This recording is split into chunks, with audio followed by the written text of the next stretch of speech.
मराठा साम्राज्याचा इतिहास पुसायला निघालात? ऐका एकदा पाकिस्तानमधले मौलाना काय म्हणताय। मराठे, जिनको मरहट्टे कहते हैं, वो छा गए थे पूरे हिंदुस्तान पर, दिल्ली फतह कर लिया था। मराठे पूना से निकले और दिल्ली तक सारा फतह किया, फिर पंजाब फतह किया, मुल्तान फतह किया, अटक फतह किया, पेशावर फतह किया। इतनी बड़ी सल्तनत कोई हिंदू कौम नहीं बना सकी। मराठ्यांचा इतिहास पुसायला किती जरी निघालात तरी अटक ते कटक पर्यंत मराठ्यांचं साम्राज्य होतं आणि त्या साम्राज्याचे इतिहास सुद्धा ग्वाही आहे।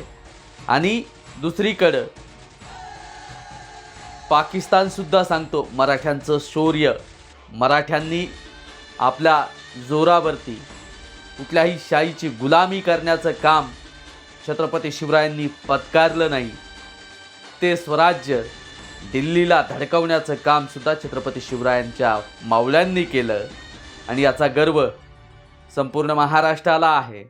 NCERT दबावाखाली येऊन इतिहास तुम्ही बदलू शकत नाहीत, कारण इतिहास शौर्याचा आहे आणि बलिदान देणाऱ्या लोकांचा इतिहास लिहिला जातो। आणि कायम मराठ्यांनी बलिदान या मातीसाठी दिलं, या देशासाठी दिलं आणि तिकडे पानिपतमध्ये सुद्धा जाऊन लढण्याची धमक या मराठ्यांनी ठेवली आणि कायम मराठे या मातीसाठी लढलेले आहेत। कुणाची गुलामी पत्करण्याचं काम आम्ही केलं नाही। कोण गुलाम होतं, कोण काय होतं हे संपूर्ण इतिहास वाचल्यानंतर लक्षात येईल।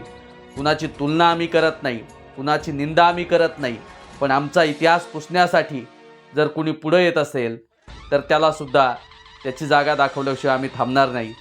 जय जिजाऊ, जय शिवराय, धन्यवाद बांधवांनो।